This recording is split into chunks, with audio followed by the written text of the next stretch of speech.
Magandang umaga sa inyong lahat. So bago po tayo mag-proceed sa ating preaching, i-recite po muna natin ang ating pangako sa Panginoong Hesus. Ready now, recite. Ipamumuhay ko si Jesus bilang aking Panginoon at tagapagligtas. Siya ang aking kanlungan sa oras ng problema at kahirapan. Siya ang aking pag-asa sa panahon ng kalungkutan. At ako ay nangangako na hindi ko hahanapin sa ibang lugar, sitwasyon, tao o kayamanan man ang lahat ng awa at biyayang tanging kay Kristo ko lamang matatagpuan. Amen. So let's open our Bibles in Ephesians chapter 2 verse 10. So ngayong umagang ito, itutuloy ko lamang po ang preaching ng ating pastor mula last week. So nandun pa rin po tayo sa topic about our ministry clinic.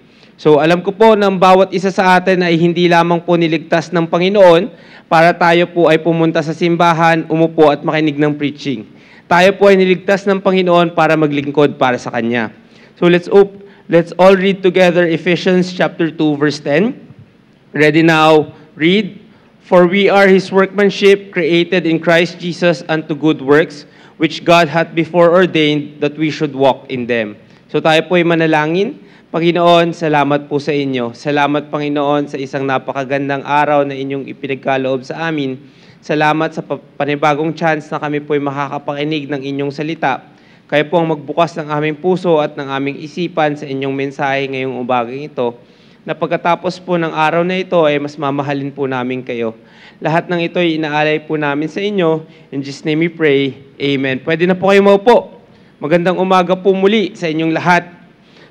Alam niyo po, yung pastor natin, ang gusto niya ay tayong lahat ay matutong maglingkod sa Kanya. Hindi niya gusto na uupo lang tayo, matatapos ang panibagong linggo, na wala man lang tayong inambag sa ating simbahan. Sa verse na binasa po natin kanina, makikita po natin doon that we are God's workmanship. Ginawa po tayo ng Panginoon unto good works. The reason you have value is because of what God says about you. Alam niyo po, yung pera, minsan nadidiktahan yan ng market trends. Di ba? For example, yung 100 mo noon, marami kang mabibili. Pero yung 100 mo ngayon, kakaunti na lang yung mabibili natin. Di ba? Dati kapag nagbigay ka ng 100 sa isang bata, marami nang dala yan eh. Di ba? Pwede nang makakain sa Jollibee. Tapos makakabili pa ng soft drinks. Pero ngayon, yung 100 pesos mo, kulang pa yan. Di ba? Yung mga value meals ngayon, lahat mahal na. Bakit? Kasi tumataas yung presyo ng lahat. Ganon din po tayo bilang mga tao. Alam niyo po na feeling mo worthless ka, feeling mo wala kang kwenta, pero alam niyo po ang sabi ng Panginoon that we are His workmanship. Hindi lamang po tayo niligtas ng Panginoon dahil sa makasalanan tayo, kundi niligtas po tayo ng Panginoon dahil may gusto rin po siyang gawin para sa atin. We are God's workmanship. Yung pagmamahal po ng Panginoon, ito yung nagbabago sa atin. Di po ba? Dati, gumagawa tayo ng pagkakamali. Dati, pangit yung mga desisyon natin sa buhay. Dati, puro kasalanan yung gusto nating gawin sa buhay natin. Pero dahil naligtas tayo, nagkaroon ng transformation sa buhay po natin, dahil sa pagmamahal ng Panginoon, dapat ipakita po natin yon sa pamamagitan ng paglilingkuran sa Kanya. We are created in Christ Jesus for good works. Ano po ibig sabihin yan? Hindi lamang po tayo niligtas ng Panginoon, hindi niya lang po tayo binigyan ng salvation, kundi gusto niya gamitin natin ito para maglingkod po para sa Kanya. Tandaan po natin, di ba sabi nga, for by grace are you saved. Hindi tayo naligtas dahil sa trabaho. Hindi tayo naligtas dahil sa ginagawa natin. Hindi po natin pwedeng i-secure yung salvation na meron tayo dahil sa trabaho, dahil sa pagiging mabait, dahil sa paglilingkuran. Pero, dapat makita po natin na mapapakita po natin yung pananampalataya natin, makikita po natin yung pagmamahal natin sa Panginoon kung tayo po ay naglilingkod sa Kanya. Hindi po natin pwedeng masabi na save ako, niligtas ako ng Panginoon, binago niya yung buhay ko. pero hindi naman po tayo naglilingkod sa harap ng Panginoon. Yun po yung ibig sabihin ng verse na binasa po natin. Pero bakit po maraming tao yung hindi pa rin nagsaserve? Bakit yung maraming tao nahihiya pa rin na maglingkod sa Panginoon? Why? Because many people lack self-esteem. Maraming tao yung mahiyain. Maraming tao yung feeling nila, hindi nila kaya. Maraming tao yung feeling nila, hindi ko ito magagawa. Wala akong skill, wala akong talent. Kaya nga po, isa sa malaking problema natin sa society natin ay hindi yung talent, hindi yung skill, hindi yung tao. Kundi ang isa sa malaking problema po natin ay masyadong mababa yung self-esteem natin. Sabi nga, sa panahon natin ngayon, sa panahon ng social media, mabilis tayong ma-influence. Di po ba? Makita mo kung ano yung uso. Makita mo kung ano yung damit ng isang tao, yun yung damit ng karamihan. Di ba? Kung ano yung gamit na uso, yun yung gamit ng lahat. So makita natin doon na lahat ng tao sumusunod sa current trends. Kung sa tingin mo hindi ka worthy, kung sa tingin mo na hindi dapat ako to pero alam nyo, nandyan ka pa rin, ibig sabihin may plano ang Panginoon para sa'yo. Yung value mo ay hindi tied sa sinasabi ng ibang tao. Alam nyo, kahapon ng umaga, meron akong pinuntahan. So, sabi sa akin nung kaibigan ko, sabi niya, "Uy, Jeff, pumapayat ka." Sabi ko, "Ay, hindi naman." Tapos nung hapon, habang nasa Makati kami, nakita ko isang kaibigan ko. Sabi niya sa akin, "Uy, ngayon na lang ulit kasi kami nagkita." Sabi niya, "Uy, pumapayat ka." Tapos sabi ko, nung bumalik ako kay na mami, tsaka kay M, sabi ko, "Ma, kaninang umaga may nagsabi rin sa akin nun." Tapos ngayong hapon may nagsabi rin sa akin. Dalawa na. Ibig sabihin, isa na lang talaga maniniwala na ako. Tapos sabi sa akin ni M, "Hindi tumataba ka nga So parang sabi ko, bira Sabi ko, isa na nga lang magsabi, maniniwala na ako Pero alam nyo, sabi ko kung sino pa yung mga lagi kong kasama, sila pa yung di nagsabi ng totoo, di ba? So, sabi ko, hindi, pumapayat ako kasi dalawa na yung nagsabi. So, ano ko po yung gusto kong sabihin doon? Ang gusto ko pong sabihin doon is that sometimes you will get encouraging messages from other people. Pero minsan, di ba, sabi ko, syempre, lahat naman tayo gusto natin positive yung naririnig natin. Di ba? Positive yung tinatanggap natin. Sino ba naman yung may gusto matanggap ng negative? Di ba? Pero minsan, kung sino pa yung malapit sa'yo, sila pa yung magsasabi, hindi mo kaya yan. Hindi mo magagawa yan. Huwag mo nang tuloy. Di ba? So ano yung mangyayari sa'yo? Madi-discourage ka. Bakit? Imbis na ito yung sumuporta sa akin, ito pa yung nagda-down sa akin. Pero hindi ko naman po sinabi na na-offend ako sa magulang ko at saka sa asawa ko. Ang sinasabi, gusto ko lang po i-demonstrate sa inyo na sakto yon sa preaching na binigay sa atin ng ating pastor. Na minsan, di ba, hindi lahat ng tao mag-a-agree sa gusto mo.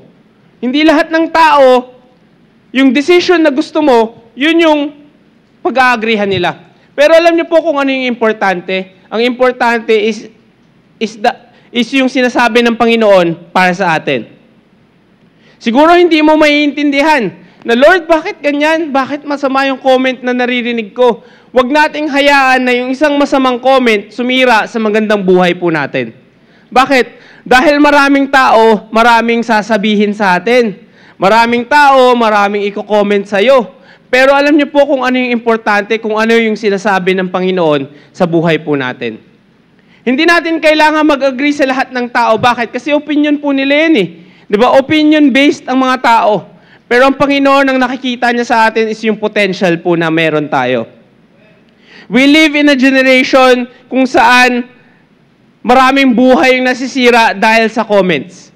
Pag pumunta ka sa Facebook, sa X, sa Instagram, sa YouTube, kahit saan pa yan, kapag may pinost ka na kahit ano, halimbawa, di ba, balak mo maging vlogger, tapos nag-post ka, tapos makikita mo lahat ng comments sa'yo, negative. Hindi ko natutuloy ito. Bakit? Kasi puro negative sinasabi sa akin Alam niyo po, kapag nag-base ka doon, may mga tao talaga na kahit anong gawin mo, negative ang makikita sa'yo. Pero pagdating sa Panginoon, ang nakikita niya sa atin is yung potential natin. Ang nakikita niya sa atin is kung ano yung dapat tayo. When our identity is in the hands of a loving and perfect God, nothing can move us. Wala pong pwedeng mag-move sa atin. Bakit? Because we are His workmanship, created in Christ Jesus unto good works. Tayo ay nilikha ng Panginoon. When we hear the word workmanship, ang ibig sabihin niyan ay sabihin mo ng, di ba ngayon po, for example, may isang sapatos. Sabihin na natin yung Doc Martens. Yung maraming sapatos dyan ay gawa sa Vietnam or in China. Pero when it says na made in England or made in the United States, mas mahal yung sapatos na yan. Why? Kasi hindi yan mass-produced. Ano ibig sabihin po nun? Yung sapatos na yan, ginawa ng kamay. Ang sapatos na yan takes more time na magawa. Ibig sabihin, tao yung tumitingin. Hindi machine yung gumagawa. Yes, may machine pa rin. Kasi kaya syempre, para maging matibay yan, kailangang i-press yung mga yan eh. Diba? Sabihin mo na yung mga bag, yung mga damit. Lagi nga, diba, pag nakita mo yan na handmade, ibig sabihin yan, mas mahal. Ibig sabihin yan, mas may value. Bakit? Kasi mas mahirap po gawin eh. Diba? So, dun po natin makikita, dun sa verse na to, that we are His workmanship. Ibig sabihin, marami tayo, pero lahat tayo ay ginawa ng Panginoon individually. Ibig sabihin, lahat ng kung ano yung meron ka, dinesign ng Panginoon yan para sa'yo. Kung ano yung binigay sa yung buhay ng Panginoon, dapat matuto tayong tanggapin natin yan. Hindi natin pwedeng magreklamo sa Panginoon, Lord, bakit ganito? Bakit ganyan yung ginawa mo sa akin? Kaya nga, hindi po natin pwedeng ipilit yung sarili natin kung ano yung hindi tayo. Why? Kasi kapag pinilit po natin yung sarili natin dun sa kung ano yung hindi tayo, hindi po tayo magiging masaya. Hindi tayo magiging kontento sa kung ano yung meron po tayo. We are God's masterpiece. Ginawa po tayo ng Panginoon para gumawa ng magagandang bagay. Meron po tayong worth dahil yun yung sinasabi sa atin ng Panginoon. Huwag mong sabihin na wala naman po akong kwenta, wala naman po akong magagawa, wala naman po akong maaabot, wala naman po akong mararating. Kapag yan yung sinasabi mo sa sarili mo, kapag yan yung pinapaniwalaan mo, wala po talaga tayong mararating sa buhay po natin. Wala pong perfect sa atin. Wala pong sabihin mo ng perfect na tao. Hindi tayo robot. Napapagod tayo, nauubusan tayo ng energy, nauubusan tayo ng pasensya, na sabihin mo na nagiging obsolete yung skills na meron po tayo. Pero dapat makita natin na yung Panginoon created us for a purpose. Na yung Panginoon assigned you sa katawan na yan, assigned you sa family na yan, assigned you sa trabaho na yan for a specific purpose. Sabihin mo nang, wala naman ako skills, wala naman akong talent, wala naman akong kakayanan. Lahat ng yan ay ginawa ng Panginoon ay part ng iyong shape. When you understand na may purpose yung Panginoon sa'yo, God has created you for something, and God has shaped you for something, at doon mo makikita na, pwede ko palang gawin to, magagawa ko pala to. Tandaan po natin, hindi po natin pwedeng makuha yung shape kung hindi po tayo lumalapit sa Panginoon. Kaya nga po, the ultimate step to find your purpose is to know that Christ is your Savior. Para malaman mo kung ano yung purpose mo sa buhay na to, kailangan mo ang Panginoon sa buhay mo. Hindi po tayo pwedeng makarating or hindi po natin pwedeng ma-achieve yung purpose natin sa buhay natin kung wala po ang Panginoon sa buhay po natin. Yes, pwede kang maging mayaman, pwedeng mong matapos yung course mo, pero hindi mo pwedeng makita yung purpose ng buhay mo kung wala yung Panginoon sa atin. Kaya nga po, God has a long range plan for you. Di ba kapag nasa isang corporate setting ka, lalo na po sa mga nagtatrabaho sa corporate world, minsan, pag may one-on-one kayo or may meeting kayo sa managers nyo, laging tatanong sa'yo, what's your goal 5 years from now? What's your long-range plan? Anong gusto mo? Gusto mo bang maging manager? Gusto mo bang maging lead? Gusto mo bang ito yung mangyari sa'yo? Bakit? Kasi kapag tinanong ka nila ng ganon, a-assignan ka nila ng trabaho na yun yung tatahakin mo. Na yun yung pupuntahan mo. Halimbawa, gusto mong maging technical. So, ang bibigay nila sa'yo is technical na work. Kapag gusto mong maging managerial, iti-train ka nila ng ganyan. Pero alam niyo po, hindi lang po sa work yan. God has long-range plans for us. Alam niyo po kung gaano kalong? Eternity. God has eternal plans for us. At hindi po natin pwedeng makuha yan if we will not have a personal relationship with God. Sabi ko nga po sa inyo kanina, hindi po tayo pwedeng maligtas ng trabaho. Hindi po tayo pwedeng maligtas ng works natin. Tanging makakapagligtas lang po sa atin ay yung pagmamahal po natin sa Panginoon.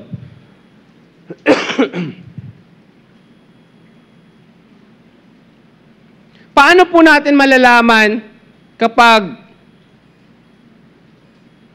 hinahayaan na natin yung Panginoon kumilos po para sa atin? When we embody the fruits of the Spirit. Hindi man tayo perpekto, pero dapat nagbabago po tayo. Hindi po natin pwedeng sabihin na tao lang po ako. Hindi po natin pwedeng sabihin na hindi naman ako perpekto. Opo, totoo yan. Pero para mapakita natin na totoong may Kristo tayo at may Holy Spirit po tayo sa buhay natin, dapat nakikita po yung change sa atin. Hindi po pwedeng manatili tayo na nandito lang. Tandaan po natin na sa Bible, may mga special abilities and they are called spiritual gifts. Marami pong mga spiritual gifts na nag-iiba-iba according sa tao. Sabi ko nga po sa inyo, di ba, nakwento ko a few weeks ago na pinadala kami ni Pastor dun sa practice ng mga anak ng pastor para kumanta. Di ba? Nung bata kami, tapos lahat sila magagaling kumanta, kami naman, hindi naman kami marunong. Di ba? Anong ginawa ko? Hindi ko pinilit na kumanta. Bakit ko pipilitin? Baka masira pa yung magandang harmony nila. Di ba? So, pinanood ko na lang sila. Di ba? Pinanood ko na lang sila. Pero na-discourage ba ako? Nalungkot ba ako? O kaya naman, nag-self-pity ba ako na Lord, bakit mo ako binigyan ng ganyan? Alam nyo, naging masaya pa nga ako eh. Bakit? Kasi syempre, hindi ko kailangan kumanta. Hindi ko kailangan tumayo sa stage. Pero, hindi ko hinayaan yun na hindi ako makapaglingkod sa Panginoon. Bakit? Kasi there are other ways na pwede tayong maglingkod sa harap ng Panginoon. Ang kailangan lang natin is makita natin kung ano ba yung gift na binigay sa atin ng Panginoon. At wag po nating sayangin yun. Maraming mga believers, maraming mga anak ng Panginoon, yung hindi sila nakakapaglingkod dahil hindi nila nare-recognize kung ano ba yung spiritual gifts na meron po sila. Lahat po tayo ay merong binigay yung Panginoon. Huwag nating sabihin, Lord, bakit sa Kanya lahat? Hindi, lahat po tayo ay merong binigay at nirigalo ang Panginoon. Sabi po niya sa 1 Corinthians chapter 12, verse 4 to 6, sabi diyan, now, there are diversities of gifts, but the same Spirit.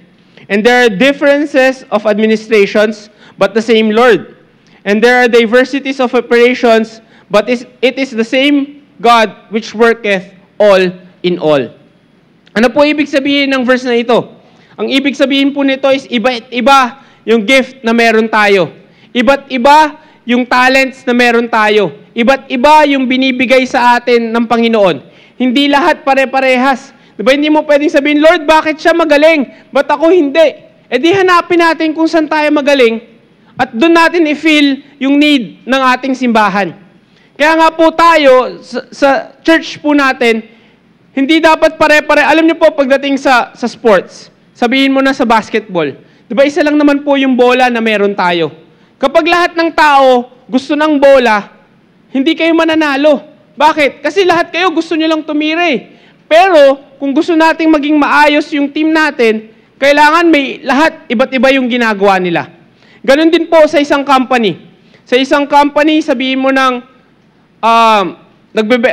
sa SM.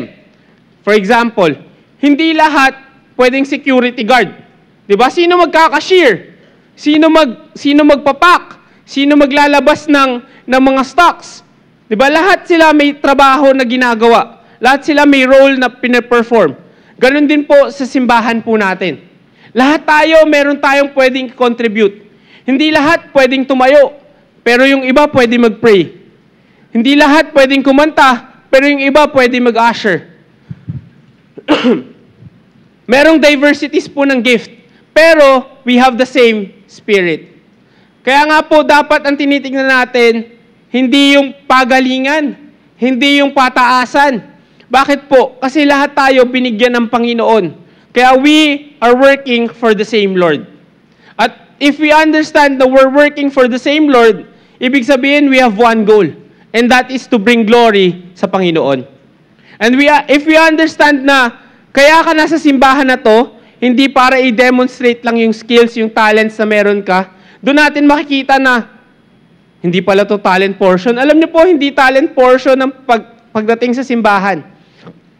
Hindi natin ginagamit yung skills and yung kung ano man yung meron tayo para lang mapakita na magaling tayo. Ginagamit natin yan to bring all the glory back to God. Ano po yung spiritual gift? A spiritual gift is God has a purpose for your life. Yung spiritual gifts mo po, ito po yung equipment na binibigay niya sa'yo to do what He asks you to do. Kayo lang po makakapagsabi kung ano ba yung spiritual gift na meron kayo. Bakit? Kasi kayo yung nakakilala sa sarili nyo eh. Diba? Hindi ko naman pwedeng sabihin ng pastor, dito ka sa ministry na to. Ikaw, dito ka sa ministry na to. O kaya ikaw, pwede ka dito. Pwede tayong ituro ng pastor natin sa iba't ibang ministry. Pero tayo, yung pwedeng pastor, di ba minsan nga, di ba laging sinasabi ni pastor sa atin na natutuwa siya kapag may lumalapit sa kanya, tapos sasabihin sa kanya, pastor, pwede ko po bang gawin to? Kasi ito po yung kaya kong gawin eh. Di ba? Sige, gawin mo yan. Di ba? Yun po yung hinahanap ng Panginoon. Ang hinahanap niya is, sino yung willing? Sino yung mag-volunteer? Sino yung sasabihin niya, pastor, ako po. Kasi po tayo lang makakapagsabi kung ano ba yung gift na meron po tayo. Tayo lang po yung makakapagsabi kung ano yung skills na meron tayo. God will never ask you to do something He doesn't give you the ability to do. Hindi ka hahayaan ng Panginoon gawin mo yung isang bagay na hindi mo naman kaya.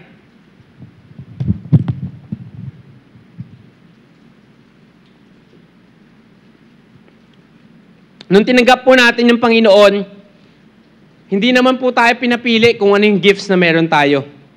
Hindi rin po natin in-earn yung gifts na meron tayo. Yes, yung skill, pwede natin i-develop yan.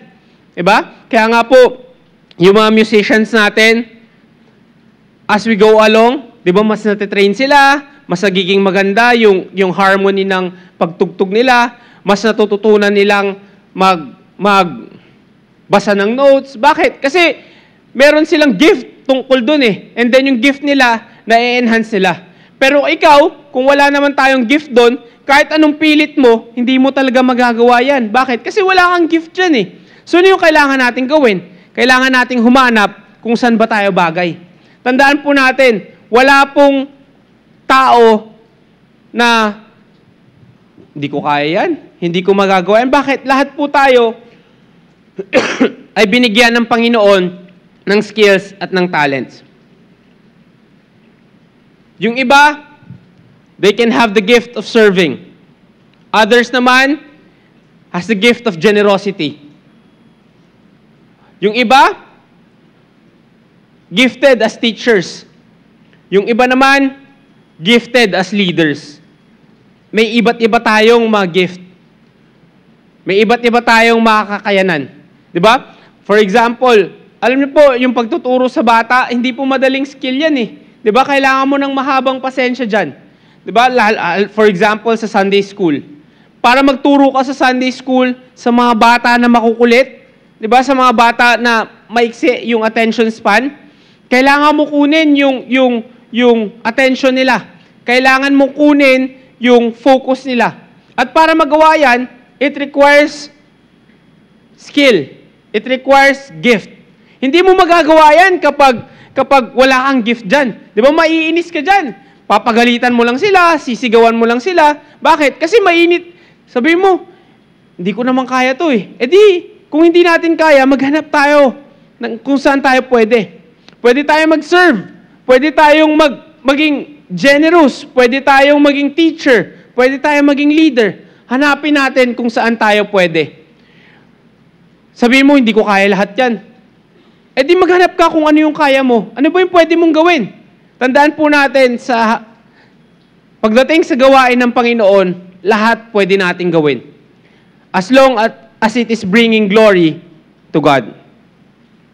When you use your spiritual gift, the people in our church will be blessed. Ano po ibig sabihin yan? Kapag ginagamit natin yung gifts natin, kapag ginagamit po natin yung talents, kung ano yung meron tayo, yung church po natin will be blessed. Bakit po tayo laging may topic about ministry? Bakit po yung pastor natin wants us to have a ministry clinic? Kasi gusto niya yung bawat isa sa atin will be involved in our church. Hindi po tayo nakatayo ng ganito yung simbahan natin na unti lang yung kumikilos. Kilala yung simbahan natin bilang isang serving na simbahan. Kilala yung church natin na lahat tayo kumikilos. Hindi lang po yan for a show. Hindi lang po yan para pakitang tao. Kundi yan po yung isa sa DNA ng ating simbahan. Kaya nga, kapag ikaw nasabihan ka ng member ng Bible Baptist Church of Pasay, dapat handa ka mag-serve. Dapat kita sa puso mo na willing kang maglingkod. Bakit? Kasi yun po yung church natin eh. And ikaw, feeling mo maliit lang yung contribution mo, feeling mo maliit lang yung magagawa mo, nakatry ka ng tumingin ng isang puzzle or kahit isang, sabihin mo ng Lego na nagme-miss ng isang part, di ba nakakainis tignan? Ano ba naman yan? May kulang na isang part, nasa na yan? Di ba anong gagawin mo? Hahanapin mo sa bahay mo, di ba? Bakit? Kasi nakapangit eh. May isang part na nawawala eh. Ganon din po sa simbahan natin. Kahit na gaano kaliit pa yan, importante ka sa harap ng Panginoon. Na kahit gaano pa yan kaliit, hahanapin yan ng Panginoon.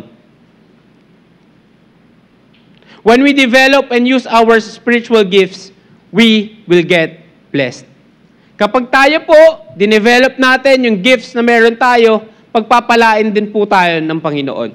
Lagi nating naririnig, di ba? Na pag ikaw nagbigay ka, pagpapalain ka. Kapag ikaw nag-offering ka, pagpapalain ka. Alam niyo po, pag tayo ay nagsiserve, tayo rin ay nagbibigay sa Panginoon. Why? We are giving our energy. We are giving our time. We are giving our effort. We are giving our skills. Ibig sabihin yan, nag-i-invest din tayo sa Panginoon. Sabi nga po sa 1 Samuel chapter 16 verse 7, But the Lord said unto Samuel, Look not on his countenance, or on the height of his stature, because I have refused him. For the Lord seeth not as man seeth, for man looketh on the outward appearance, but the Lord looketh on the heart. So ito po, di ba yung story nung tinitignan, yung namimili about kay David. Sabi niya kay Samuel, huwag kang tumingin sa panlabas na anyo. Huwag kang tumingin sa uy, matangkad to. Sige, ito. O kaya ito, medyo maganda yung build na ito. Sige. O kaya ito, maganda yung performance na ito. Sige. Alam niyo po, ang tinitignan ng Panginoon is yung puso po natin. Tama ba yung puso natin? Tama ba yung attitude natin? Kung hindi po tama yung attitude natin, tandaan po natin, hindi skills, hindi talent, yung importante sa Panginoon. Ang importante sa Kanya is yung puso natin. Alam niyo po, sa work po namin, sa team po namin sa work, we are around 13 lang po. Tapos, kapag nag-i-interview yung manager namin, meron kaming kulang pa na 2 na slots. Tapos, most of the time, pag mag-i-interview yung manager namin, it's either by referral nung kami or by yung mga, syempre, nagpapasa ng resume. Pero, ang unang-una niyang tinitignan is yung attitude. Ang unang-una niyang tinitignan is kung tong taong bang to magiging okay katrabaho ng current team namin. Bakit po? Kasi before, meron siyang in-interview. Tapos tinanong niya yung isang teammate ko, sabi niya, okay ba yung ugali na ito? Sabi niya, ay, wag yan. Medyo maangal yan eh. Medyo hindi maganda yung attitude niyan. Sabi ng boss niya, o sige. Sabi ng boss, o sige, okay na. Hindi na. Bakit? Kasi po, ang importante sa team, sa manager namin is yung team namin is in harmony with each other. Ang gusto niya is maayos yung working environment namin. Bakit? Kasi stressful na nga po yung work eh. Tapos magiging stressful pa yung katrabaho mo. E di, dagdag pa na problema sa kanya yon. Imbis na ang pinoproblema niya na lang is kung ano yung project na ibibigay sa amin, kung ano yung sabihin mo ng trabaho na gagawin namin, isipin niya pa yung conflict dun sa loob. Kaya nga po, syempre, not all the time, nag-agree naman kami sa isa't isa. Minsan, iba't iba yung ways na gusto namin. For example, meron po akong katrabaho na halimbawa, start ng shift namin. Bago kami mag-work, short call muna tayo, short meeting muna tayo. Ako yung tao na ayaw ko talagang nagko-call. Ayaw ko talagang nagmi-meeting. Tapos, yung short call namin na yon, alam niyo po kung ano yung nangyari? Yung short call namin na yon, sabi mo na nag-start ako ng work ng 3. Natapos yung call po namin 8 p.m. Diba? Parang, ano ba naman tong short call na to ah? Tapos ayaw nilang ibaba kasi daw mas mabilis yung lines of communication. Sabi ko, kung gusto nyo, sa susunod, magkita na lang tayo sa office. Tapos doon na lang tayo para diretso na lang. Yung isang ka-teammate po namin, nasa Ilocos kasi siya. Kasi since hindi na po kami pumapasok sa office, naka-base na siya doon. So sabi niya, sige, okay lang, huwag ka na mag-join sa call namin. Di ba, lugi siya kasi sabi ko sa kanya, magkita na lang kami sa office para mas maayos yung communication namin. So, doon natin makikita na not all the time, nag-agree kami sa style ng isa't isa. Pero, dahil isa lang yung goal namin, mapasa namin yung project, maayos namin, parang hindi na namin ina-highlight yung mga iba't ibang ways namin. Kumbaga, mag-a-adjust kami sa isa't isa. Bakit? Kasi kailangan namin mapasa eh. Kapag nagtalo-talo pa kami, di mapapagalitan pa kami ng boss namin. So, kaya nga po, doon natin makikita na if we are working together, dapat matuto tayong mag-adjust. Dapat matuto tayong sabihin natin na sige, ano ba yung mas magandang paraan para matapos natin tong trabaho na to? Yun po yung pinaka-best na way. Bakit? Kasi hindi po tinitingnan ng Panginoon yung skill. Sige, gawin mo yan. Makikita yung skill, yung talent na meron ka. Pero, hindi naman po yun yung tinitingnan lang ng Panginoon eh. Ang tinitingnan niya is kung ano ba yung puso natin. Paano ba tayo maglingkod sa Kanya? Paano ba yung attitude natin towards our service to God? Hindi po tinitingnan ng Panginoon kung ano yung tinitingnan natin. Iba po yung way of God's thinking.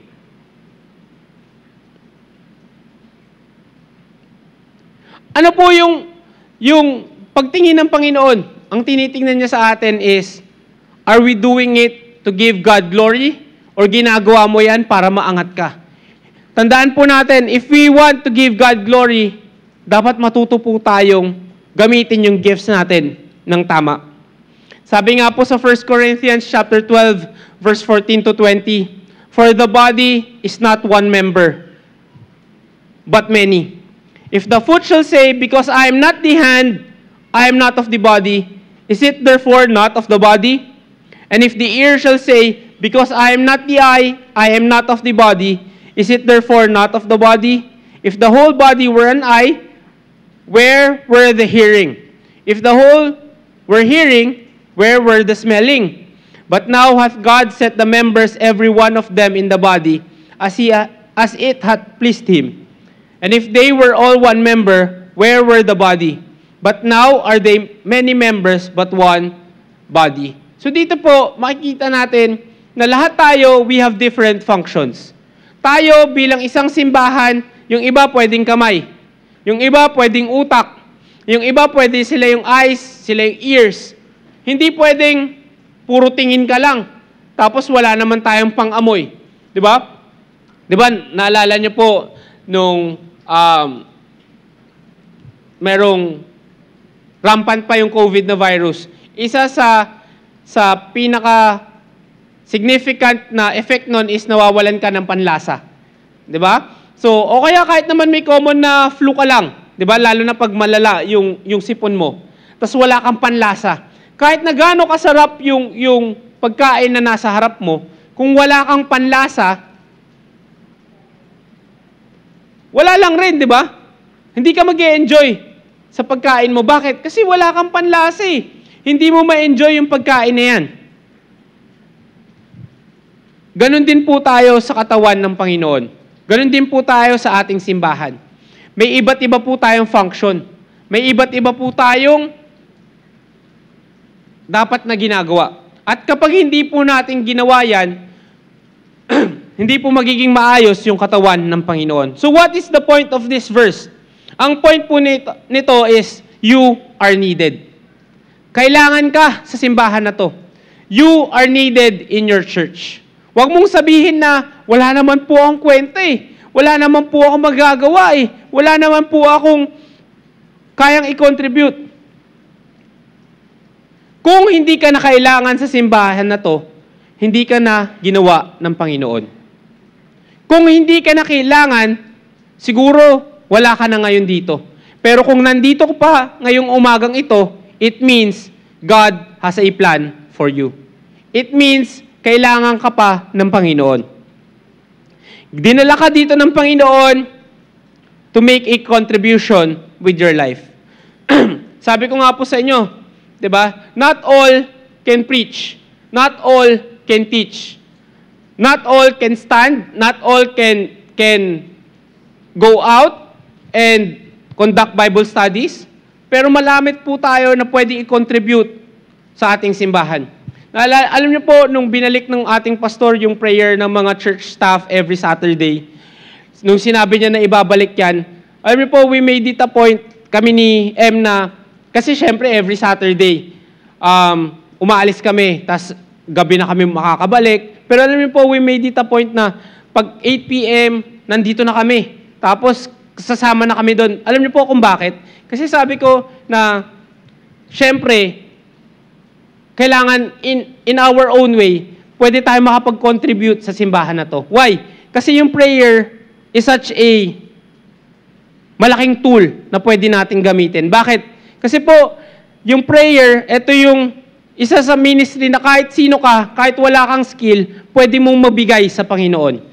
Bakit? Kasi kahit ano yung hindi mo kayang gawin, pag nilapit mo sa Panginoon, magagawa mo yan eh. Diba? Kaya nga po sabi ko, hindi tayo pwedeng mawala dyan. Bakit? Kasi isa yan sa pwede nating maging contribution sa ating simbahan. Ano yun? Tumulong sa ating pastor na mag-pray. Tumulong sa ating pastor na pagaanin yung trabaho niya. Kaya nga po yung mensahe kahapon ni Preacher Ramil dun sa devotion namin ay napakaganda. Sabi niya doon na marami, bilang mga nandito sa church, hindi dapat tayo naglilingkod kasi nandito lang si pastor. Hindi dapat tayo nandito sa prayer kasi nandito lang yung ating pastor. Nandito tayo kasi mahal natin yung Panginoon. Hindi ba yun yung magandang attitude na nandito ka, hindi dahil sa nakikita lang ni pastor. Nandito tayo kasi ito yung tama at ito yung magbibigay ng kasiyahan sa ating Panginoon.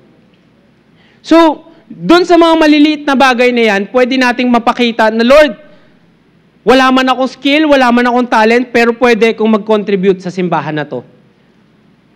Tandaan po natin na yung mga liliit na bagay na yan, napapansin po yan ng Panginoon. Hindi lang yung mga tumatayo, hindi lang yung mga nagpapakanta, kundi lahat ng actions natin, if we are doing it for God's glory, lahat yan ay napapansin ng ating Panginoon.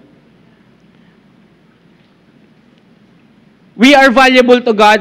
Just follow His purpose. So let us, point number 1, use our shape and gifts correctly so that God receives the glory. Use our shape and gifts correctly so that God receives the glory. Sabi ko nga po sa inyo, naglilingkod po tayo, nagsiserve po tayo, hindi lang para sa sarili natin, kundi para may ibigay yung glory sa Panginoon. John chapter 15 verse 8, sabi dyan, "Herein is my Father glorified, that ye bear much fruit, so shall ye be my disciples." Ano po ba yung nagbibigay ng ngiti sa muka ng Panginoon? Nagbibigay po ng ngiti yung, minsan, yung iniisip ng mga tao, ang nagbibigay ng ngiti sa Panginoon is yung pagkanta, yung pagpunta sa simbahan, yung pag-pray natin. Pero alam niyo po, the truth is, God smiles kapag ginagamit natin kung ano yung binigay niya sa atin na gift.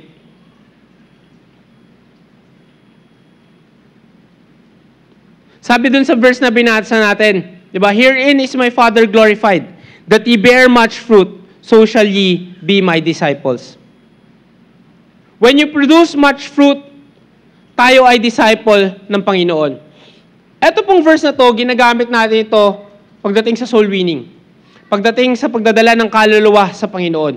Na pag nagdala po tayo ng kaluluwa sa Panginoon, pag tayo ay nakapag-witness, kapag tayo ay nakapag-share, natutuwa ang Panginoon, lalo na kapag sila ay nanatili. Ito rin po ay pwede natin gamitin na kapag binigyan tayo ng skill, ng talent ng Panginoon, at ginamit po natin ito, God, lalo na pinuri natin yung Panginoon, God will get the glory. Kumbaga binibigay natin yung glory sa Panginoon. God doesn't expect you to be talented or gifted at everything. Bakit? Kasi hindi naman po talaga tayo pwedeng maging talented and gifted sa lahat ng bagay. Pero pwede tayo makapag-contribute in every single way. Alam niyo po, even sa work natin, we can bring glory to God. Paano po? By giving our best. Lalo na kapag kilala nila ikaw na Kristiyano ka. Kapag ikaw nagsabi ka na, Kristiyano ako, tapos pagdating sa work, ikaw yung late. Pagdating sa work, ikaw yung napakadaming memo. Pagdating sa trabaho mo, ikaw yung laging napapagalitan. Tapos, o kaya naman, pagdating sa school, ikaw yung kilalang hindi sumusunod. Pagdating sa school, ikaw yung kilalang hindi pumapasa. Paano natin mabibigyan ng glory yung Panginoon kung ganun yung attitude po natin? Kaya nga po, hindi lang po sa simbahan natin pwedeng gamitin yung pagbibigay ng ating best. Kahit nasaan pa tayo, bahay, school, trabaho, community, church, kahit nasaan ka pa dyan sa mga areas na yan, dapat nagbibigay tayo ng glory sa Panginoon. Bakit? Kasi when we say that we are a Christian, nakikita nila yung Panginoon sa atin. At kapag nakikita nila yung Panginoon sa atin, kahit ano pang gawin natin, it is a reflection of Jesus Christ.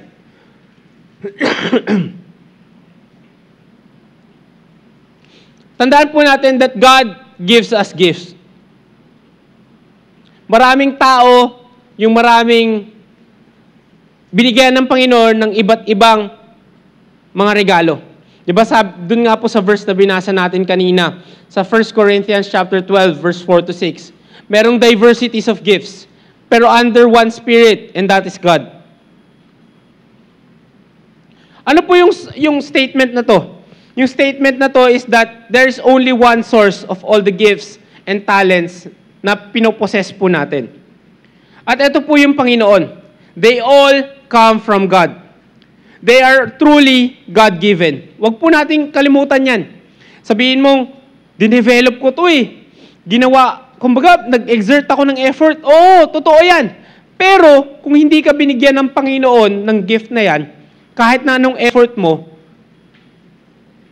hindi mo magagawa yan. Alam niyo po, di ba yung voice lessons, pwede kang maturuan yan kung paano kumanta ng tama. Pero kapag yung boses mo, hindi talaga sintonado talaga kahit na anong turo sa'yo, di ba, hindi ka talaga makakakanta. Bakit? Kasi wala talaga eh. Di ba? Pwedeng maayos ng onte, pero hindi ka magiging magaling. When you ask your child na gumawa ng isang bagay, syempre, kailangan mo munang bigyan siya ng tools para magawa niya yung bagay na yan. Kapag tinuruan mo siyang, halimbawa, di ba, sa mga mothers, tinuruan mo magluto yung anak mo, kailangan mo siyang isama para magawa niya yung kanyang pagluluto. Di ba? Hindi mo pwedeng sabihin, oh anak, luto mo na to. Pero alam niyo, sa panahon ngayon, di ba, pwede nang i-YouTube lahat ng bagay. Di ba? Halimbawa, paano magluto ng spaghetti, paano magluto ng adobo, di ba? Paano magluto ng sinigang, lahat nasa YouTube na eh. Di ba? So, makikita, kailangan ko munang maghiwa, kailangan ko muna mag-boil ng water, kailangan ko muna tong gawin. So, doon makikita po natin na if gusto mong turuan yung isang bata kung paano gawin yung isang bagay, kailangan mo siya bigyan ng tools, kailangan mo siyang turuan kung paano gawin to. Alam niyo po, ganun din po yung Panginoon sa atin. Ganun din po yung Panginoon sa atin. God doesn't want you to try to do something that you aren't equipped to do. Hindi po niya tayo bibigyan ng trabaho na hindi po tayo equipped na gawin yung bagay na yan. God wants you to do your best. God wants you to be your best. Gusto ng Panginoon na maging best po tayo. Kaya nga po, paano po tayo magiging best? Kapag ginamit po natin yung gifts na binigay sa atin correctly so that God receives the glory. Hindi natin pwedeng mabigay yung glory sa Panginoon kung hindi po natin gagamitin yung gifts na meron tayo na binigay ng tama ng Panginoon. That's number 1, use our shape and gifts correctly so that God receives the glory. Number 2, use our spiritual gifts God's way. Gamitin po natin yung spiritual gifts natin sa paraan ng Panginoon. Romans chapter 6 verse 13, sabi po dyan, neither yield ye your members as instruments of unrighteousness unto sin, but yield yourselves unto God as those that are alive from the dead, and your members as instruments of righteousness unto God. Dito po makikita natin that God has given spiritual gifts to every single follower of Jesus. Sabi ko nga po sa inyo, walang tao na hindi binigyan ng gifts ng Panginoon. Paano po natin magagamit yung spiritual gifts na nilagay sa atin ng Panginoon? Unang-una, we should discover our gifts. Sabi ko nga po sa inyo, kayo lang yung pwedeng makakapagsabi kung ano ba yung gift, kung ano ba yung regalo, kung ano man yung talent na meron ka. 1 Timothy chapter 4 verse 14, sabi dyan, neglect not the gift that is in thee, which was given thee by prophecy, with the laying on of the hands of the presbyter. Timothy was warned not to neglect the gift that God has given. Kumbaga, winarningan siya, sabi kay Timothy, Timothy, yung binigay sa'yo huwag mong kalimutan. Dapat gamitin mo yan. So dito po makikita natin na yung Panginoon, niremind niya si Timothy na, may gift ka na meron. Dapat gamitin mo yan para sa Panginoon. So, paano natin magagamit yung isang bagay na hindi naman natin alam na meron tayo? Diba? Kaya nga, hindi natin pwedeng malaman yan kung hindi natin magagamit. Di po ba? So, halimbawa, lahat tayo, may iba't iba tayong skills. May iba't iba tayong talents. May iba't iba tayong nadidiscover every day. So, ano yung kailangan natin gawin? Lord, baka pwede kong i-present to kay pastor. Baka pwede kong ipakita to. Kaya nga po, di ba, for the past few weeks, merong tumatayo sa harap natin. They are giving us information about sa iba't ibang mga ministries ng ating church.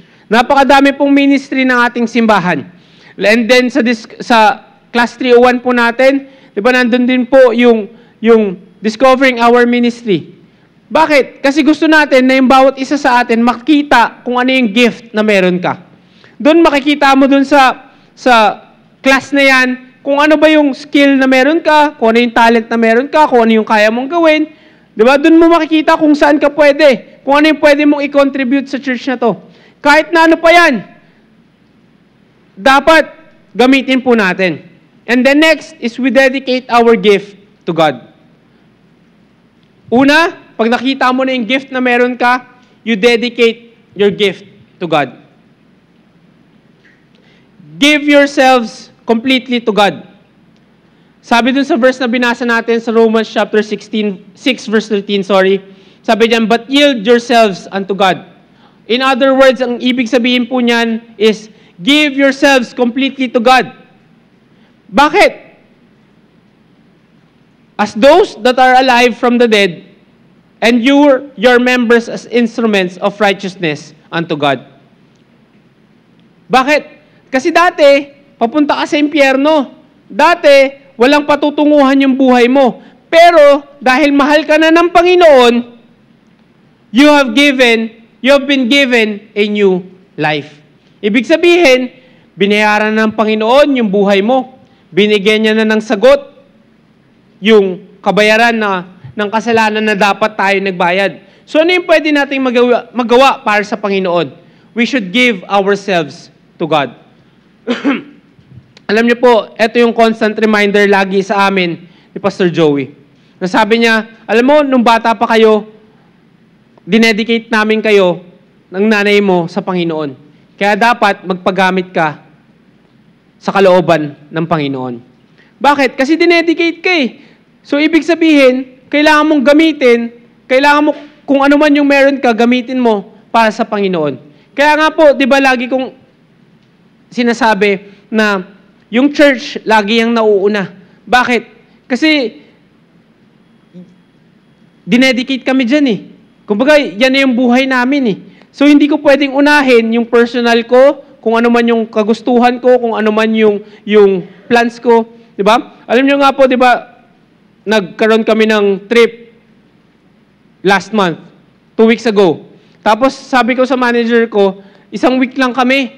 Tapos, balik na. Sabi, bakit 1 week lang? Dapat matagal ah. Sabi ko, hindi pwede kasi pag Sunday, hindi kami pwedeng mawala sa church eh. Kasi kapag Sunday, dapat nasa church kami. So, lahat ng plans namin, nag-a-adjust pagdating sa gawain ng Panginoon. For example, merong conference. Hindi kami pwedeng mawala. Bakit? Kasi may conference eh. Kailangan i-adjust namin kung ano man yung plano namin pagdating sa gawain ng Panginoon. Bakit? Kasi kung wala yung Panginoon, wala naman kami kung nasan kami ngayon.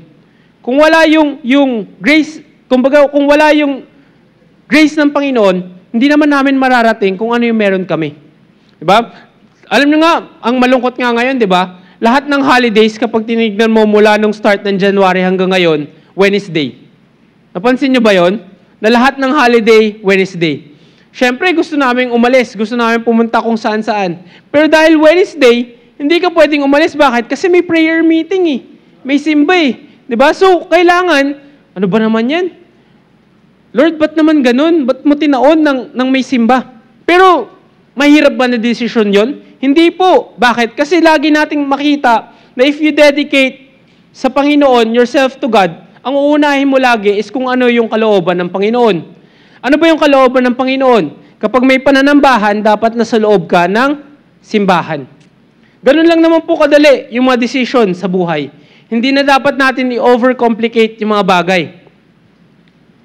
So how to start using spiritual gifts God put inside of you? Number 1, dapat ma-discover mo muna yung gift mo. Number 2, you should dedicate your gift to God. And then number 3, you should develop your gift. Dito na po pumapasok yung sabi ko sa inyo kanina na for example, yung mga musician natin, 'di ba, habang tumatagal, nadi-develop, mas na-enhance. 'Di ba laging ang sinasabi, ano ba yung criteria para pumasok sa mga ministries? Ang unang criteria is dapat available ka. Bonus na yung may alam ka. Bonus na yung may skill ka. Bakit? Kasi maraming meron skill, maraming talented, pero wala naman sa loob ng simbahan. So, anong gagawin natin? Aantayin natin sila? Aantayin natin silang magpunta sa simbahan? Aantayin natin silang mag-forward? Kung sino yung available, yun yung ginagamit natin dito sa church natin. We don't use yung mga, yes, skilled, talented, pero ang importante is, are you available? Bakit? Kasi kapag available ka, we can develop our gifts. Sabi nga sa 1 Peter chapter 4, verse 10 to 11, as every man hath received the gift, even so minister the same one to another, as good stewards of the manifold grace of God. If any man speak, let him speak as the oracles of God. If any man minister, let him do it as of the ability which God giveth, that God in all things may be glorified through Jesus Christ, to whom be praise and dominion forever and ever. Amen. As every man hath received the gift, even so minister that same one to another. Kung meron kang gift, madidevelop po natin yan. Sabi nga, di ba, gifts are like muscles. If the more you use them, the bigger they get. Habang mas ginagamit mo yan, mas lumalaki yan. Kahit naman po saan eh. For example, sa sapatos. Diba? Yung sapatos, kapag hindi mo yan nagamit ng matagal na panahon, tapos bigla mong ginamit, biglang masisira. Diba? O kaya naman, yung bag mo, tagal kong hindi nagamit to, sige, gamitin ko. Biglang paggamit mo, biglang nag-crack yung leather. Bakit? Kasi matagal hindi nagamit eh. Kaya nga, di ba, laging sinasabi, kapag may isang bagay ka, dapat ginagamit mo yan. Bakit? Kasi kapag hindi mo ginagamit yan, mas mabibilis masira yan. Ganon din po sa skills na meron tayo. Ganon din po sa gifts na meron tayo. Kapag hindi po natin ginagamit yan, kapag hindi po natin dinidevelop yan, hindi po, kumbaga magiging maayos yan. Alam niyo po, pag nag-apply ka sa isang trabaho, laging tatanong dyan kung ano yung skills na meron ka. Kung ano yung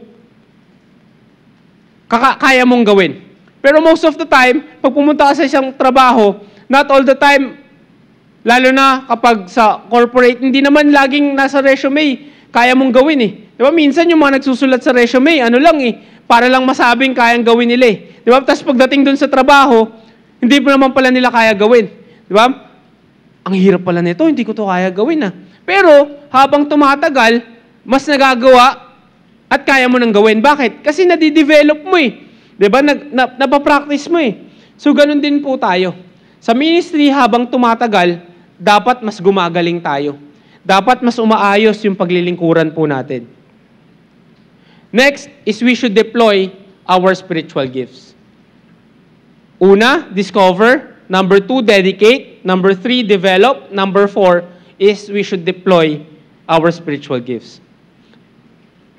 Romans chapter 12, verse 6 to 8, sabi dyan, having then gifts differing according to the grace that is given to us, whether prophesy, let us prophesy, according to the proportion of faith, or ministry, let us wait on our ministering, or he that teacheth on teaching, or he that exhorteth on exhortation, he that giveth, let him do it with simplicity, he that ruleth with diligence, he that sheweth mercy with cheerfulness. So dito po, sabi dyan, meron tayong iba't ibang gifts. Diba? According to the grace that is given to us. Kung ikaw, kaya mo mag-minister, mag-minister ka. Kung ikaw kaya mo magturo, magturo ka.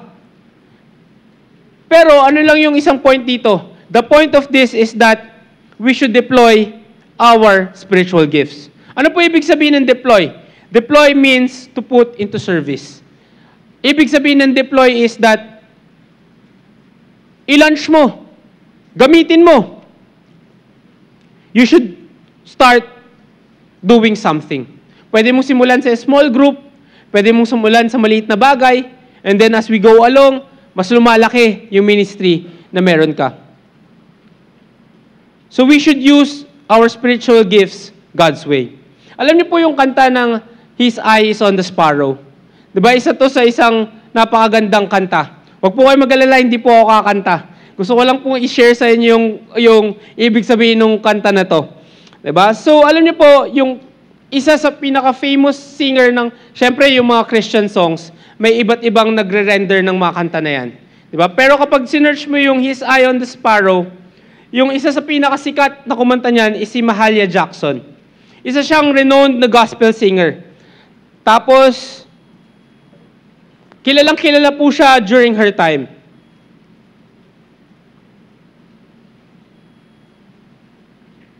At yung pag sinearch niyo po yung kantang yan, siya yung lalabas na kumanta. So, pinanganak po siya sa Amerika noong 1911. Tapos, alam niyo po yung mga common na story, na-orphan siya at the age of 5. Tapos, lumaki lamang siya sa maliit na bagay, pero nagkaroon siya ng chance na kumanta. At alam niyo po na yung kanta niya na ito is na-induct sa Grammy Hall of Fame in 2010. So, kapag tinignan po natin yung lyrics ng His Eye is on the Sparrow, nagsisimula ito sa isang tanong. Diba? Ano yung tanong na yon? Why should I feel discouraged? Why should I feel pain? Why should I feel lonely when clouds arise? When I have trouble and when I long for heaven and home. So dito po, makikita po natin na tong kantang ito ay nagbibigay ng metaphor for safety and comfort. At nung kinanta po tong kantang ito is during nung sabihin na nating may inequality during their time. Diba? Siyempre si Mahalia Jackson is isang African-American. So during the early 1900s, alam naman po natin yung story ng African-American sa Amerika. Diba? Merong discrimination. Actually, hanggang ngayon pa rin naman, di ba? Hindi pa rin ganon yung equality nila. So, doon po natin makikita yung message ng kanta na kinakanta niya. And then, alam niyo po na since sumikat siya sa kantang yan, marami siyang offers. Bigyan siya ng offer na kumanta sa iba't ibang show, tapos binigyan siya ng chance para magkaroon ng, kumbaga maging breakout artist.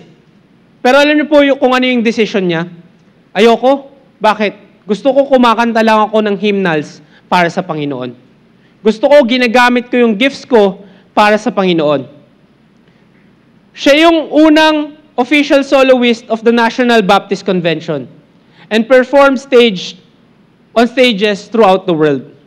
Dito po makikita natin na siya bilang isang singer, nakilala siya na kumanta ng isang Christian song. And then dahil sa magandang pagkanta niya ng isang Christian song, tapos yung message pa nung kanta niya is bagay dun sa kung ano yung nangyari sa kanila during that time, nakilala siya. And then binigyan siya ng iba't ibang opportunity. Pero ano yung sabi niya? Kakantahin ko lang ay mga Christian song. Kakanta lang ako kapag para sa gawain ng Panginoon. So doon po natin makikita na may chance siya na kumanta, makilala in other ways. Pero hindi niya ginawa. Bakit? Kasi ang gusto niya, ginamit niya yung gift niya para sa Panginoon. Tayo kaya sa panahon natin ngayon, kung meron tayong chance na katulad nung singer na ito, bibigyan ka ng contract, bibigyan ka ng chance, what will be your choice? Will you choose to stay sa Panginoon or will you choose the world? Sa kanya, ang pinili niya yung Panginoon.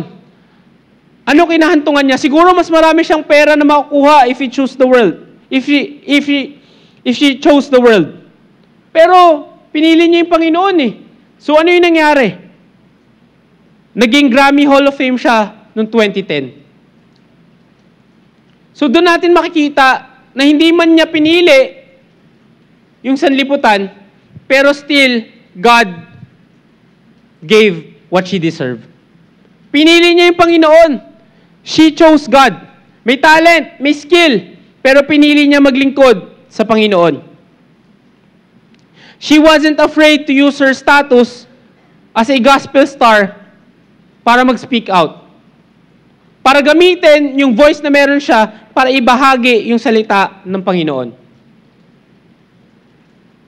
Ginamit niya yung skill, yung talent na meron siya in God's way. Madali pong magsabi na, gagamitin ko to in God's way. Kapag maliit lang yung talent mo, kapag hindi ka napapansin. Pero kapag malaki yung skill, yung talent na meron ka, kapag pwede kang makuha ng sanlibutan, what will be your choice? Will you still choose God's way? To use your spiritual gift God's way? Or gamitin natin sa ibang bagay? Who can put value on you when the Most High God made you? Tandaan po natin, God called us His masterpiece. Wala pong pwedeng maglagay ng value sa atin na kahit sino pa because God has already placed a value on us. Diba yung pera nga, sabi ko sa inyo, nagfa-fluctuate yung value niyan. Diba? Yung value ng pera natin ngayon, maliit na lang yung value natin.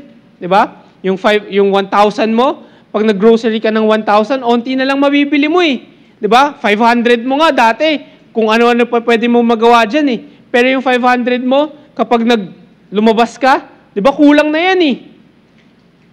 Bakit? Kasi yung value na yan is dictated by yung trends natin.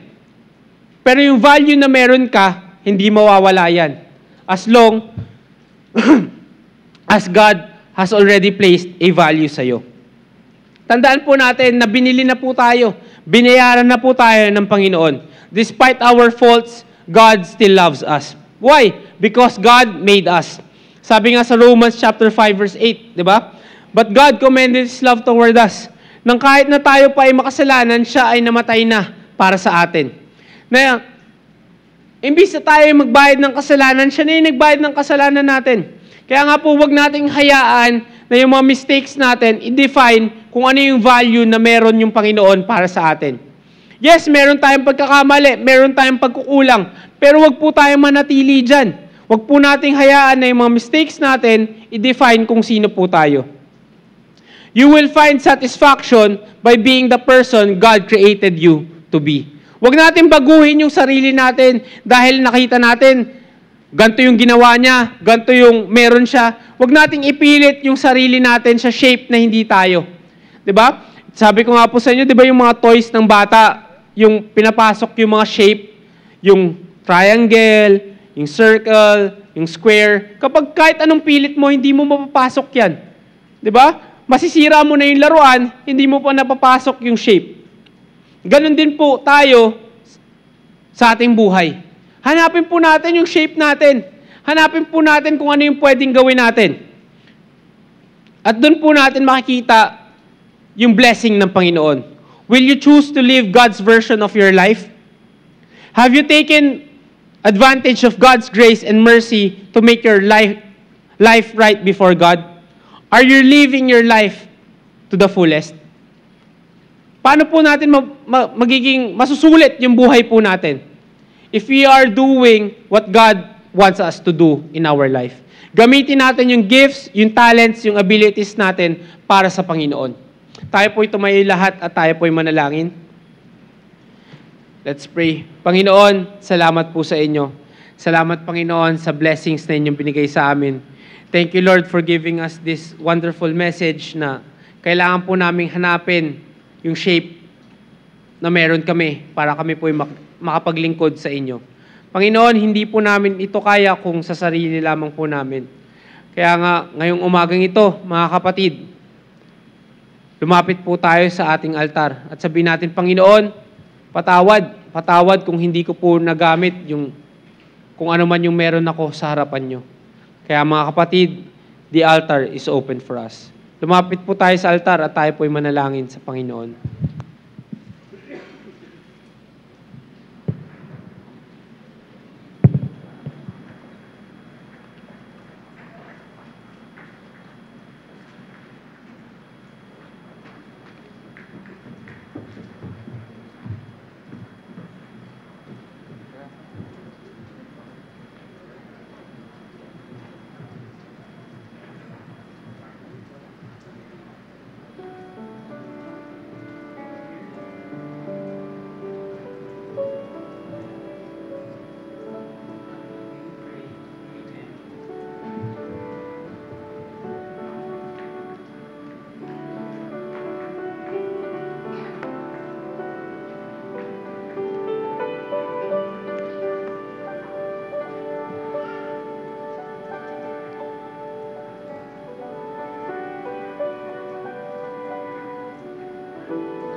Let's find a partner and pray.